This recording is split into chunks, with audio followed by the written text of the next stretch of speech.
Que Dios les bendiga a todos los que nos siguen a través de las redes sociales en esta mañana, tarde, noche, el momento en que usted ha tomado tiempo para escuchar esta palabra, para que el Espíritu Santo le esté guiando, le esté llevando a la dimensión espiritual para lo cual Dios lo ha creado y lo ha preparado en medio de esta generación para llevar frutos y frutos en abundancia. En este día quiero compartir con ustedes, quiero hablar con ustedes acerca de la historia de una mujer que se atrevió a transformar el no de Dios. Cuando Dios dice no y tú le arrebatas el sí al que te dice no. Claramente usted ya debe estar sabiendo que estoy hablando de una mujer cananea. Esta historia se encuentra en el libro de San Mateo, capítulo 15, desde el verso 21 en adelante, pero yo voy a leer en esta oportunidad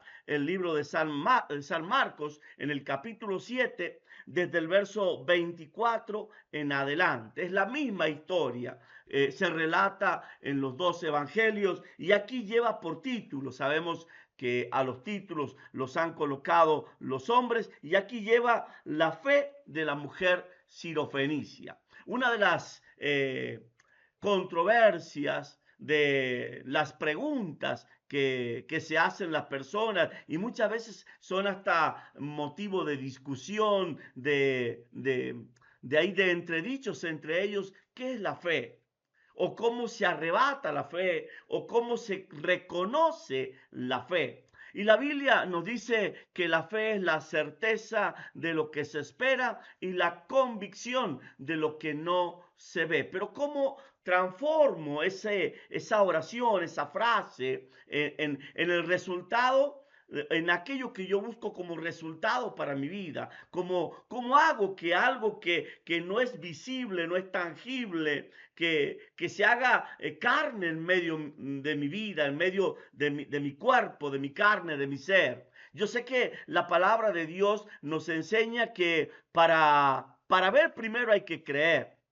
Mucha gente quiere primeramente ver y luego creer. Y la realidad es que primero hay que creer para que luego se produzca la masa, la constancia, la esencia de aquello que hemos creído. Y dice la palabra de Dios que Jesús, si vemos en el libro de San Mateo capítulo 15, y en esta historia había tenido ya varias enojos con la gente, gente como aquellos que le dicen: ¿por qué ustedes echan que lo que echa por la boca lo va a contaminar al hombre? Sino lo que sale de la boca es lo que contamina. Y había ya disputas, discusiones entre Jesús y la gente, y los mismos discípulos de Jesús con aquellos que escuchaban el mensaje. Yo puedo entender que en este momento Jesús está buscando encerrarse con Dios, buscar de Dios, y la palabra dice en el versículo 24: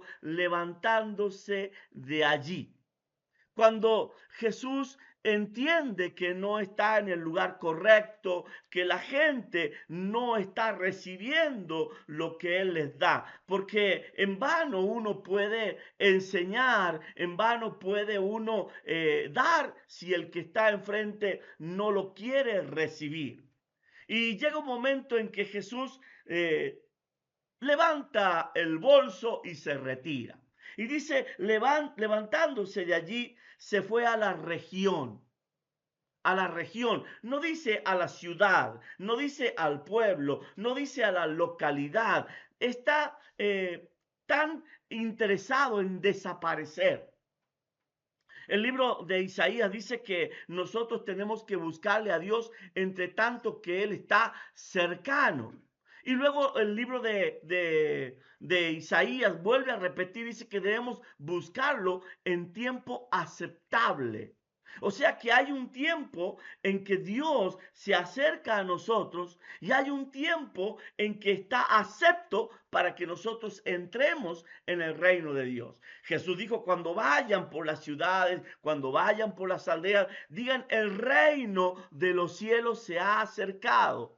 Así como embajadores de Cristo, somos los que portamos el reino para que la gente que está en ese lugar, que estaba distante, que estaba lejana, ahora pueda acercarse a Dios. Evidentemente, el reino de los cielos se iba. El reino de los cielos estaba alejándose y deja claro que no quiere que nadie lo sepa. Mírelo usted. Se fue a la región de Tiro y de Sidón, dos ciudades totalmente incrédulas. El mismo Jesús lo dice en una oportunidad: si en Tiro y en Sidón se hubieran hecho los milagros que se hicieron en ti, Capernaum, tiempo a arrepentirse tendrían. No quiero explayarme, no quiero alargar, simplemente quiero que usted vea que Jesús está yendo a una tierra de incrédulos, a una tierra donde nadie lo conoce, donde nadie ha oído de él y no hay manifestaciones de Dios en Tiro y en Sidón. Y dice la palabra de Dios: y entrando en una casa, buscada quizás al azar, quizás la casa del menos pensado, no quiso que nadie lo supiese. Me gusta la idea de pensar que en este momento, en alguna parte del mundo, alguien que no espera a Dios, que no tiene idea de Dios, él le golpea la puerta y le dice: quiero entrar en tu casa y no quiero que nadie sepa que yo estoy aquí. Pero ¿quién eres tú? ¿Quién es el que irrumpe en mi casa para que yo le abra la puerta y de pronto, cuando te busquen, digan que no estás? La verdad que tener a Dios en la casa, al hacedor de los milagros, al multiplicador de los panes y los peces, es tremendo. Como aquel día en que Jesús llegó a la casa de Simón, donde ni la suegra ni la esposa conocían a Jesús, pero Simón lo traía. Y de pronto aquella mujer en otro cuarto, quizás distante, la fiebre le deja. Qué hermoso es pensar que un día, sin imaginarlo, Dios entra en la casa. Y creo que es el momento que Dios está tocando a muchos que ni siquiera entendían qué era lo que había entrado en su hogar. Ahora dice la palabra de Dios, y quiero que usted me acompañe. Dice la palabra: no quiso que nadie lo supiese. Y no termina el versículo 24. Tiene una coma y dice: pero no pudo esconderse. Y aquí es donde yo quiero romper todos los mitos que la gente tiene. ¿Dios se esconde? Sí, Dios se esconde del de ojos altivos. Al que es soberbio, Dios lo mira de lejos. Al orgulloso, Dios lo tiene distante y hasta lo hace caer. Ahora, ese Dios que intentaba esconderse, vuelvo a repetirlo, Dios se puede esconder y evidentemente Jesús no quería que nadie lo visite. Ahora, ese Dios que estaba distante, ese Dios que un día colocó una espada entre el huerto del Edén y aquellos que expulsó del Edén, ese mismo Dios ahora estaba en una casa de un desconocido. No era la casa de un Pedro, la casa de un Juan, la casa de la madre de María, no. Era la casa de un desconocido, de un don nadie. Él está metido en ese lugar. Ahora dice la Biblia: pero no pudo esconderse. Y aquí es donde me gusta la palabra de Dios, porque dice que aunque Dios te diga no, tú puedes sacarle el sí. Me gusta cuando leo la Biblia y veo que un hombre que hace 21 años hizo una promesa sobre una piedra volcando aceite y dijo, esta será casa de Dios, aquí yo me voy a reunir, aquí es donde voy a poner mis diezmos, aquí es donde voy a poner mis ofrendas, aquí es donde voy a establecer mis pactos, desaparece por 21 años. Después de esos 21 años, este hombre llamado Jacob va y se reúne con Dios en el vado de Jacob.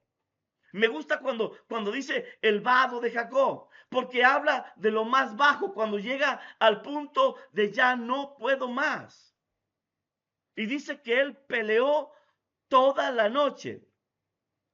Y es verdad que por la noche es el lloro, pero la Biblia promete y a la mañana vendrá la alegría. El único que puede cambiar la noche en mañana, la tristeza, el llanto en alegría, es aquel que dobla las rodillas. Todos esperan en Dios, pero Dios espera que Jacob se presente.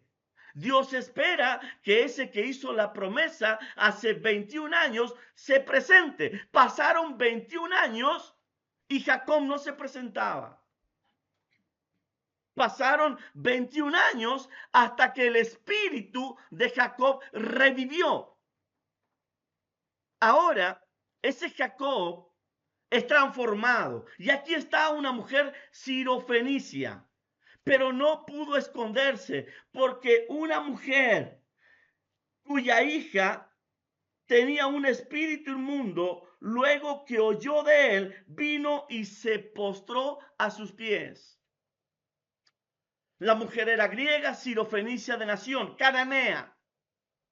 Ahora, me gusta esta acción, porque si hay algo que va a despertar a Dios, es tu decisión de terminar la noche. Para Jacob, vuelvo a traer la alusión, fueron 21 años de fracasos, 21 años de llanto, 21 años de lloro, hasta que un día, viendo los carros que José enviaba, su espíritu revivió. Eso significa que estaba muerto. Pero no quiero hoy hablar de Jacob. Quiero hablar de aquella mujer que hizo que Dios diga sí. Los muchos no que has tenido de Dios pueden tener hoy un sí definitivo.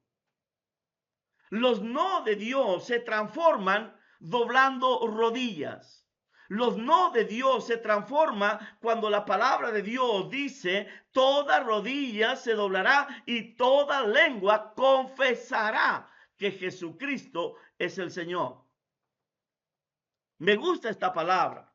Dice la Biblia, versículo 25, porque una mujer cuya hija tenía un espíritu inmundo, luego que oyó de él, vino y se postró a sus pies. Versículo 26, la mujer era griega y sirofenicia de nación. Y aquí está el secreto que enseñó Jacob. Y le rogaba que echase fuera de su hija al demonio. Cuando Jacob quiere transformar su vida porque quiere recuperar lo que él había perdido hace 14 años, empieza a recordar las promesas de Dios. Hace 14 años colocó una piedra, puso aceite y nunca más volvió. Ahora, después de engrandecerse, después de hacerse rico, porque muchos confunden bendición de Dios con riqueza. Jacob no tenía la bendición de Dios y era rico. El joven rico tenía riquezas, pero no tenía a Dios.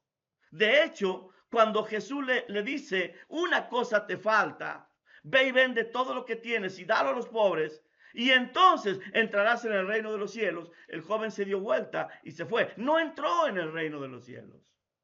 Se puede ser rico, se puede tener abundancia de cosas y no tener a Dios. Y se puede ser pobre como aquel Lázaro, que cuando muere es llevado al seno de Abraham y es consolado allí, aunque en la tierra vivió miserias. Ahora la mujer dice, no soy yo, es mi hija. El espíritu inmundo no está en mí. Yo tengo la luz suficiente para darme cuenta que ella está endemoniada. Me gusta esa acción. Me gusta eso porque diferencia, la necesidad no la tengo yo. Pero el problema está en mi casa. El problema está en mi simiente. El problema está en lo que yo tengo como descendencia. Yo no tengo espíritu inmundo. Y aquí estoy con todo mi juicio cabal, postrada delante de ti. Yo sé que tú eres el Señor. En el libro de San Mateo, capítulo 15, ella le dice, hijo de David, ten misericordia.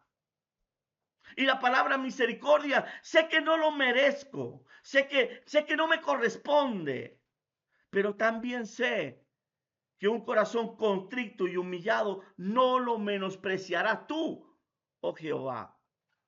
Y la mujer está rogando. Yo quiero que usted entienda la palabra rogación. Y la palabra rogar no tiene que ver con largas oraciones. La palabra rogar no tiene que ver con repetir oraciones, que muchas veces son hechiceras. Siempre les digo a mis discípulos, les digo a los pastores, no hagan oraciones hechiceras. ¿Qué es una oración hechicera? Una premeditación. Siempre que doblen su rodilla delante de Dios, pregúntenle, Padre, esto dice tu palabra, esto dice tu promesa, pero tú ¿qué quieres para mí? Y Jesús le responde, versículo 27. Pero Jesús le dijo, escúchelo bien, porque no es, deja primero que se sacien los hijos, porque no está bien tomar el pan de los hijos y echarlo a los perrillos. Yo quisiera que usted por un momento se tomara la libertad de pensar, de ir a ver a alguien, de alguien que tiene la potestad, tiene el poder, tiene la autoridad para darle lo que usted pide. Y que esa persona le diga, espera, hay mucha gente antes que tú. Hay muchos que merecen que yo los ayude, pero tú eres un perro. Y el reino de los cielos no entran los perros. Los perros no irán. Lo dice la palabra. ¿Qué sentiría usted en el momento que le dice eso la persona a la que usted le está derramando su corazón?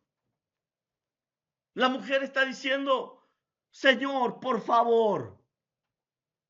Y él le dice, eres un perro.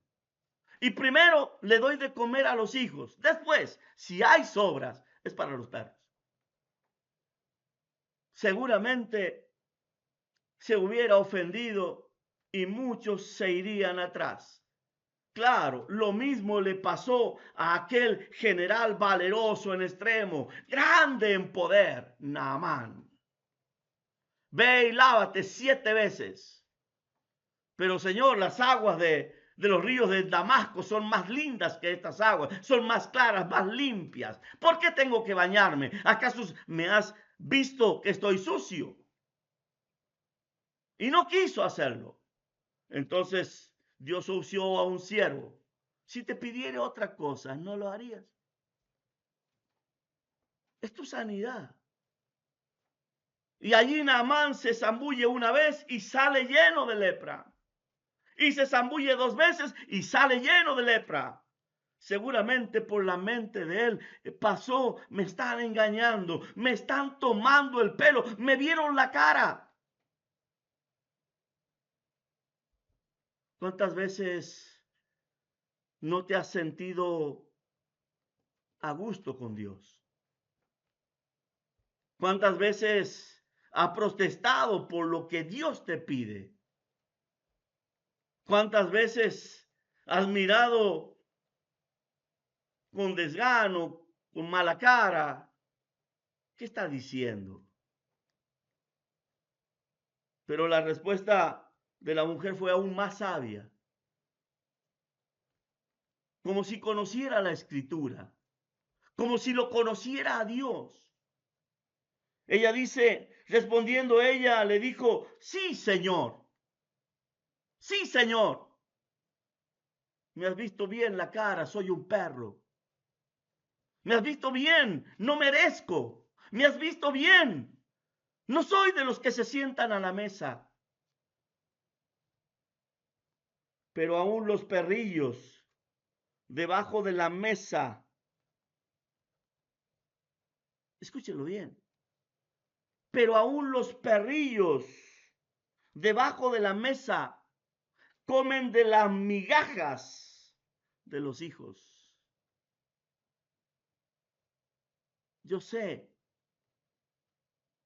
que por mi condición de cananea, sirofenicia, yo sé que por mi condición de mujer extraña, no merezco, pero sí sé, he aprendido que Dios es Dios justo. Eres justo. ¿Y sabe qué dice la Biblia? Que en la casa del justo aún la bestia es bendecida. En la casa del justo aún la bestia es bendecida. Y sabe, no hay nada que Dios pueda hacer cuando una verdad se revela. Dice la palabra de Dios, por mí mismo juro que te bendeciré. Y no habiendo otro mayor, lo hizo por sí mismo. El día que Dios mienta, el día que Dios deje de cumplir su palabra, deja de ser Dios. Deja de ser Dios. Y él dice, por esta palabra. Por cuanto no puedo negarme a lo que soy. Soy justo. Él es justo. Él es santo. Y el justo en la casa, en su casa, hasta la bestia es bendecida. Y él dice una simple palabra. Por esta palabra, por cuanto reconoces que soy justo, por cuanto reconoces que soy Dios fuerte, ve, el demonio ha salido de tu hija.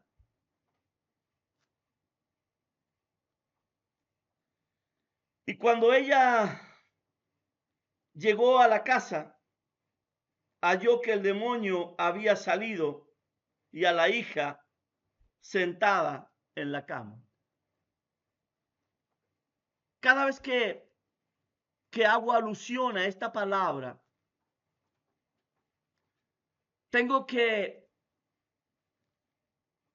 pensar, hablar y medito en todo lo que en este momento está pasando en mi mente.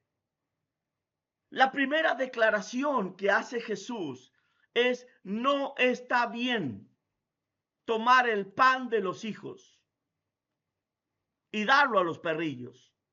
No importa si es grande, si es pequeño. No está bien tomar el pan que es de los hijos y darlo a los perros. Si una migaja en la boca de un perrillo, de un perro, produce tal milagro, ¿qué no hará el pan entero en las manos de un hijo? Ahora, la verdad es cuántos hijos a la mesa ni siquiera se atreven a tocar el pan. Dios ha dejado promesas y sus promesas son en el sí y amén. Le guste a quien le guste y a quien no le guste, se cumplen, porque son promesas y no las toman, no las toman, las dejan, se pierden.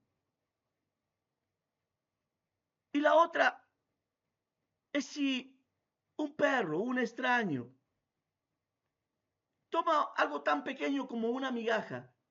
Muchas veces me he preguntado cuántas migajas puede tener un pan y cuánto más si ese pan es Dios. Pero una migaja, echa fuera el cáncer, quita la ceguera, abre los oídos, levanta paralíticos, resucita muertos, echa fuera a Satanás y a todos sus principados. ¿Cuánto más el que tiene que gozar del pan entero? Estaba ministrando en la provincia de Córdoba, más específicamente en Río Tercero, y recuerdo que en una de esas reuniones vino un hombre con 5 guardaespaldas, acompañantes, no sé quién era, parecía un hombre importante. Ese día, ese hombre cayó de rodillas ante el altar. Dios hizo cantidad de milagros en la vida de él. Hasta las muelas y dientes le sanó, entre los muchos milagros que él hizo. Luego, cuando terminó la reunión, nos juntamos con unos hermanos y el mismísimo pastor. Y él me dice, ese hombre es un cafillo. Él tiene burdeles, maneja la droga. ¿Por qué Dios le dio tanto a él? Y hay hermanos que son fieles en oración, que vienen a la iglesia y todavía están esperando su milagro. Me pregunto, de todos los hijos de Dios que había en el momento en que Jesús daba la palabra y tuvo que apartarse, levantarse e irse, se quedaron sin comer nada. Porque cuando Jesús se fue, los que estaban acostumbrados a que Jesús pasara y la sombra de ellos los sanara, ahora Jesús no pasó. Y la gente dejaba paralíticos afuera y no se sanaron. Los que esperaban que Jesús diera de comer a multitudes, ese día no vino. Estaba escondido. Y de pronto, el cafillo, el que tenía mujeres trabajando en prostitución, el que manejaba la droga, dobla sus rodillas. No sé qué vio Dios en el corazón, ni sé cuál fue el trato de él con Dios, no lo sé. No sé cuál fue el futuro de él. Fue el que más milagros recibió. De esta historia se cuenta que la mujer se va, toma la migaja como la toman los perros y se va, se fue. Quizás volvió al vómito, porque el perro, no importa cuántas veces vomite, vuelve al vómito. Quizás volvió al vómito, pero el demonio había salido. Porque Dios es justo. La Biblia no dice que la mujer le dijo, tú serás mi Señor, mi Dios, te seguiré, como lo hizo Pedro, como lo hizo Juan, como lo hizo Bartimeo, como lo hizo el mismísimo Zaqueo. No, ella se fue a su casa. Recibir un milagro no significa recibir a Dios, pero un milagro puede cambiarte la condición para que Dios transforme tu corazón. ¿Y cuánta gente llena de congregaciones, de Biblia, de conocimiento de Dios, entre comillas, pierden su vida esperando un milagro que nunca llega? La respuesta, ¿dónde está? En saber pelear y doblar las rodillas. La mujer le reclamó las promesas a Dios. La mujer insistió, le rogó, tú eres justo. Y en la casa del justo, aún la bestia, aunque tú me llames perro, es bendecida. Yo no me voy hasta que tú me bendigas. Y fueron las mismas palabras que dijo Jacob. No te suelto hasta que tú me bendigas. Y aquel hombre llamado Jacob recibió un pacto, una herida en su pierna. Transformó su vida, transformó su nombre, pasó a llamarse Israel, vencedor. Esta mujer no. Ahora, en tu casa, alrededor de los tuyos, ¿serás la mujer? ¿Serás el hijo que no toca el pan?